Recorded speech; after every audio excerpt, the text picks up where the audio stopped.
जय हिंद दोस्तों, कैसे हो आप सब। आशा करता हूँ कि आप सब भी बिल्कुल अच्छे होंगे। तो चलिए, आज हम लोग यहाँ पे जो क्लास लेकर के उपस्थित हुए हैं, इसमें कुछ स्पेशल होने वाला है आपके लिए।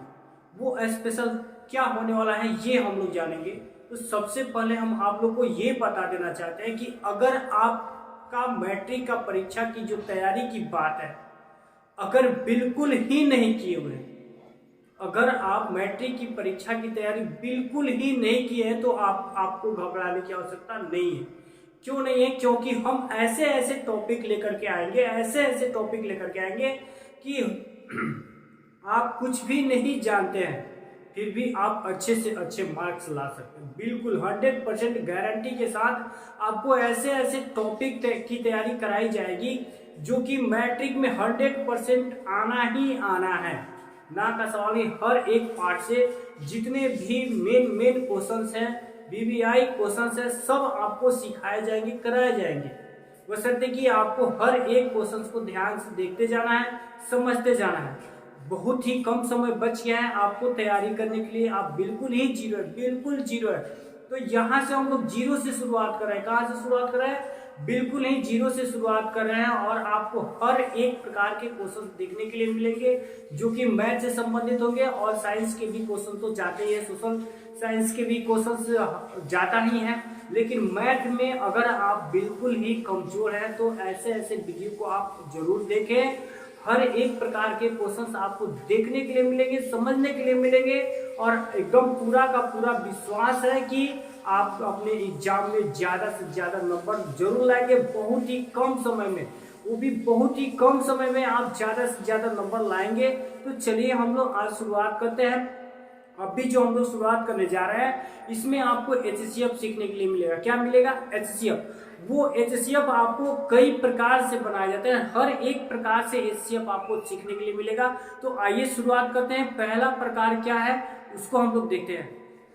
HCF ज्ञात करें। यहाँ पे लिखा गया है HCF ज्ञात करें, यानी 16 और 24 का HCF ज्ञात करना है। तो HCF ज्ञात करने के लिए आपको भाग विधि द्वारा HCF ज्ञात करना, अभाज्य गुणनखंड विधि द्वारा HCF ज्ञात करना, यूक्लिड एल्गोरिथम विभाजन द्वारा HCF ज्ञात करना, तीनों के तीनों ज्ञात करना है। तो बारी बारी से हम लोग तीनों सीखते हैं। तो पहले हम लोग अभाज्य गुणनखंड विधि द्वारा सीखेंगे, उसके बाद से भाग विधि या यूक्लिड एल्गोरिथम विभाजन द्वारा हम लोग सीखेंगे। चलिए, तो पहले अभाज्य गुणनखंड विधि द्वारा, कौन सा? अभाज्य गुणनखंड विधि द्वारा। चलिए, अभाज्य गुणनखंड विधि द्वारा हम लोग HCF कैसे ज्ञात करते हैं, तो आइए देखते हैं कैसे ज्ञात करते हैं। सबसे पहले 16 का अभाज्य गुणनखंड निकालेंगे, उसके बाद से 24 का भी अभाज्य गुणनखंड निकालेंगे। तो सबसे पहले हम लोग 16 का अभाज्य गुणनखंड निकालेंगे। 2 से भाग देंगे 16 में, ये कट जाएगा 8 बार में, फिर 2 से भाग देंगे 4 बार में, फिर 2 से कट जाएगा 2 बार में, फिर 2 से कटाएंगे 1 बार में। बिल्कुल, यानी अभाज्य गुणनखंड का मतलब होता क्या है कि वैसी संख्याओं से हम लोग भाग देंगे जो संख्या सिर्फ अभाज्य संख्या हो। जो संख्या सिर्फ अभाज्य संख्या हो वैसी ही संख्याओं से हम लोग भाग देंगे। तो यहाँ पे आप देख सकते हैं कि जो 16 है उसमें 2 से भाग दिया गया है, जो कि 2 एक अभाज्य संख्या है। फिर यहाँ 8 आया, 8 में हम लोग फिर 2 से भाग दिए, जो कि 2 भी अभाज्य संख्या, यानी जो भी संख्या यहाँ पे होंगी अभाज्य संख्या ही होंगी। तो चलिए, यहाँ पे 16 के जो अभाज्य गुणनखंड होंगे उसको लिख लेते हैं। 1 2 3 4 को 2 है, यानी 2 गुणे 2 गुणे 2 गुणे 2 हम लोग लिख लेंगे, है ना। फिर उसके बाद से 24 का अभाज्य गुणनखंड हम लोग निकालेंगे। 2 से भाग देंगे 24 में, 12 बार में कट जाएगा। फिर 2 से भाग देंगे 6 बार में कट जाएगा। फिर 2 से भाग देंगे 3 बार में कट जाएगा। फिर 3 से भाग देंगे 1 बार में कट जाएगा। फिर यहाँ 24 का भी अभाज्य गुणनखंड हम लोग निकाल लेंगे। फिर 2 गुणे 2 गुणे 2 गुणे 3, यानी 2 गुणे 2 गुणे 2 गुणे 3, इतना हो गया। इसके बाद हम लोग क्या करेंगे, अब यहाँ पे हम लोग लिखेंगे HCF। क्या लिखेंगे? HCF। इसको चाहे तो हम लोग घात के रूप में भी लिख सकते हैं, इसको भी घात के रूप में लिख सकते हैं और आसानी हो जाएगी। लेकिन उससे भी आसान हम आपको बताते हैं। इसमें कितने 2 हैं, इसमें कितने 2 हैं, इसमें कितने 3 हैं, इसमें कितने 3 हैं। यानी कि अभाज्य गुणनखंड में सिर्फ 2 और 3 ही आया है, तो हम लोग सिर्फ 2 और 3 की ही चर्चा करेंगे। अगर और कोई संख्या आया होता तो उसकी भी चर्चा हम लोग जरूर करते।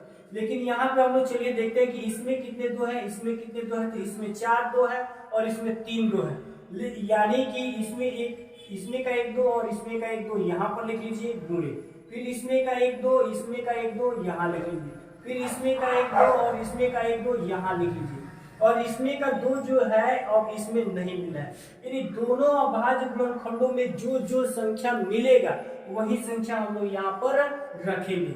दोनों अभाज्य गुणनखंडों में जो भी संख्या मिलेगा वही हम लोग रखते जाएंगे। ठीक, अब देखते हैं यहाँ पर एक 3 है, यहाँ 3 नहीं है, यहाँ पर 3 है, यहाँ पर 3 नहीं है, तो उसको नहीं लिखेंगे। ये ध्यान रहे कि दोनों अभाज्य गुणनखंडों में जो दोनों में मिलेगा उसी को हम लोग यहाँ एचसीएफ में लिखेंगे, नहीं तो नहीं लिखेंगे। तो यहाँ पे अब हम लोग क्या करेंगे, इसको गुणा कर देंगे, 2 गुणे 2 गुणे 2, यानी 2 दूना 4, 4 दूना 8, यानी एचसीएफ हमारा कितना प्राप्त हुआ, तो 8 प्राप्त हुआ। ठीक, ये था हमारा अभाज्य गुणनखंड विधि द्वारा एचसीएफ ज्ञात करना। ठीक, अब हम लोग चलेंगे भाग विधि द्वारा या यूक्लिड एल्गोरिथम विभाजन द्वारा। हालांकि यूक्लिड एल्गोरिथम विभाजन द्वारा हम लोग जब बनाएंगे तो आपको दोनों एक ही में मिल जाएंगे, यानी भाग विधि भी और यूक्लिड एल्गोरिथम दोनों एक ही में मिल जाएंगे। तो हम लोग डायरेक्टली चलते हैं यूक्लिड एल्गोरिथम विभाजन की तरफ। उसमें आपको कैसे एचसीएफ बनाए जाते हैं ये काफी इंपॉर्टेंट है और 100% गारंटी है कि आपको एग्जाम में ये देखने के लिए मिलेंगे। तो आइए हम लोग देखते हैं कि यूक्लिड एल्गोरिथम विभाजन द्वारा हम लोग कैसे बनाते हैं। आइए हम लोग अब देखना चाहेंगे कि यूक्लिड एल्गोरिथम विभाजन द्वारा भाग एचसीएफ कैसे बनाया जाता है। यूक्लिड एल्गोरिथम विभाजन द्वारा एचसीएफ हम लोग कैसे बनाते हैं, यहाँ पे आपको क्वेश्चन में दिया है 20 और 52, 20 और 52 आपको दे दिया गया है। इसको करना क्या होता है, हालांकि यहाँ पे संख्याएं और भी हो सकते हैं, और भी संख्याएं हम लोग ले सकते हैं ना, लेकिन यहाँ पे 20 और 52 को ही लिया गया है। ठीक, इसमें होता क्या है कि जो छोटी संख्या होती है, क्या होती है, जो छोटी संख्या होती है उसी छोटी संख्या से बड़ी संख्या में भाग दे दिया जाता है। यानी जो यहाँ पे 20 है इससे हम लोग भाग देंगे 52 में। ठीक, 20 से हम लोग भाग दे दें 52 में। चलिए देखते हैं, 20 से हम लोग भाग देंगे 52 में, तो 20 दूना 40 हो जाएगा, बिल्कुल ही 40 हो जाएगा। अब यहाँ पर 2 में से 0 घटा दे 2 बच जाएगा, यहाँ पे 5 में से 4 घट जाएगा 1 बच जाएगा, है ना। अब यहाँ पे हम लोग कुछ डिस्कस करने वाले हैं, कुछ यहाँ पे जानकारी लेने वाले हैं। वो क्या होने वाली है जानकारी, आइए हम लोग चर्चा करते हैं। जिससे भाग दिया जाता है ना उसको हम लोग बोलते हैं भाजक। क्या बोलते हैं, भाजक, जिसको हम लोग बी कहते हैं। जिसमें भाग दिया था उसको हम लोग भाज्य कहते हैं। क्या कहते हैं, भाज्य, इसको ए से सूचित करते हैं। ठीक, यहाँ पे भाग देने के बाद जो प्राप्त था इसको हम लोग भागफल कहते हैं। क्या कहते हैं, भागफल, इसको हम लोग क्यू से सूचित करते हैं, है ना। और जो शेष में बच जाता है उसको शेषफल हम लोग कहते हैं, जिसको आर से सूचित करते हैं। ये बात आपको ध्यान रखना। चलिए, जो शेष बच गया ना उसी संख्या से भाग दे देना है, इसमें जो जिससे पहले वाले में भाग दिया गया रहता है, यानी 20 में। ठीक है, तो ये आपका हो जाएगा 12 एकम 12। ठीक, 0 में से 2 नहीं घटेगा तो हासिल लेंगे 10 हो जाएगा, 10 में से 2 घटेगा 8 बच जाएगा और 1 1 कट जाएगा। फिर हम लोग 8 से भाग देंगे 12 में। 8 से किस में भाग देंगे, 12 में, यानी इसके पहले वाले में, यानी 8 एकम 8 हो जाएगा। कितना हो जाएगा, 8 एकम 8। अब आपका शेष बच जाएगा 12 में से 8 घट गया 4। फिर 4 से भाग देंगे 8 में, 4 दूना 8, यानी आपको लास्ट में किस संख्या से कटा है, 4 से। ये आपका एचसीएफ भाग विधि द्वारा ऐसे एचसीएफ बनाया जाता है। ठीक है, भाग विधि द्वारा एचसीएफ ऐसे बनाया जाता है। अब हम लोग को क्या करना है, यूक्लिड एल्गोरिथम विभाजन के द्वारा इसको बैठा देना, उसी सूत्र पे बैठा देना है। तो आइए हम लोग बैठाते हैं। यहाँ लिखेंगे यूक्लिड एल्गोरिथम विभाजन, यानी सूत्र उसका होता है, क्या होता है, भाज्य बराबर भाजक गुणे भागफल प्लस शेषफल। ठीक है, भाज्य बराबर होता है भाजक गुणे भागफल प्लस शेषफल, यानी इसको हम लोग लिखते हैं ए बराबर बी क्यू प्लस आर। हालांकि हम लोग हिंदी में उतना प्रयोग नहीं करते हैं, मैथ में, इंग्लिश में ही हम लोग को ये सूत्र का प्रयोग करना होगा। ये दोनों सूत्र एक ही हैं, यानी ए बराबर बी क्यू प्लस आर, ए बराबर बी क्यू प्लस आर। यानी ए के जगह पर आपको क्या लिखना है, ए के जगह पर आपको क्या लिखना है, भाज्य। ए के जगह पर आपको क्या लिखना है, 52 बराबर B Q plus R. B की जगह पर आप क्या लिखेंगे, डी आपका कितना है 20 है तो 20 लिखेंगे, गुणे क्यू की जगह पे आपका कितना है यहाँ पर 2 आया है तो 2 लिखेंगे। अब प्लस आर की जगह पे यानी जो शेषफल है आपका वो क्या है 12। ठीक, इसके बाद से हम लोग फिर से बैठाएंगे। अब इसको छाट दीजिए, इतना का काम हो चुका है, आप इसको हटा दीजिए। अब यहाँ पर लेंगे आप ए, यहाँ पे आपका ये हो गया, डी आपका यहाँ पे ये हो गया, क्यू आपका ये हो गया और आर आपका ये हो गया। यानी ए बराबर डी क्यू प्लस आर, यानी 20 बराबर डी क्यू, यानी बी का मान आपका कितना है 12 गुणे क्यू का मान आपका कितना है 1, अब प्लस आर का मान आपका कितना है 8 हो जाएगा। ठीक है, और फिर से इसको इतना छाट दीजिए। अब यहाँ से ले लीजिए, ए की जगह पे आपका कितना है 12, बी की जगह पे आपका कितना है 8, क्यू की जगह पे आपका कितना है 1, यानी ए की जगह पे 12 तो 12 बराबर बी क्यू, यानी बी गुणे क्यू यानी 8 गुणे 1, 8 गुणे 1, अब प्लस शेष में कितना बचा था 4 तो 4 लिख देंगे। फिर से अब इसको यहाँ से हटा लीजिए, ये आपका ए हो गया, ये आपका बी हो गया, ये आपका क्यू हो गया और ये आपका आर हो गया।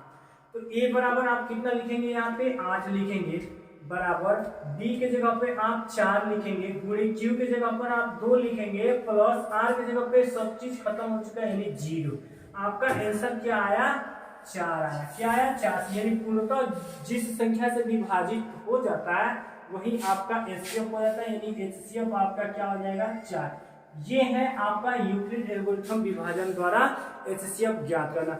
यहाँ पे हम लोग सबसे पहले सीखे थे अभाज्य गुणन खंडविधि द्वारा, उसके बाद से यूक्लिड एल्गोरिथम विभाजन द्वारा भी हम लोग सीख चुके हैं। हर एक प्रकार के क्वेश्चंस आपको देखने के लिए मिलेंगे, जितने भी नियम हैं, जितने भी नियम आपको मिलेंगे मैट्रिक के मैथ में, आपको हर एक प्रकार के नियम को हम बताएंगे। आप सिर्फ देखते चले, समझते चले। जहां भी आपको दिक्कत होगा आप कमेंट बॉक्स में जरूर बताएं कि सर हमको यहाँ पे समझ में नहीं आया है, या आप फिर से समझा दीजिए, हम बिल्कुल समझाएंगे। एग्जाम तक हम आपके साथ रहेंगे, बिल्कुल एग्जाम के बाद भी साथ रहेंगे, लेकिन फिलहाल में अभी हम लोग एग्जाम तक तो एकदम 100% साथ रहने वाले हैं। जहां भी आपको दिक्कत होगी कमेंट बॉक्स में जरूर बताइएगा। आज के लिए इतना ही, फिर हम लोग अगले क्वेश्चंस के साथ मिलेंगे। अगले क्वेश्चन को हम लोग क्या सीखेंगे ये आपको अगले वीडियो में देखने के लिए जरूर मिलेगा। तब तक के लिए जय हिंद।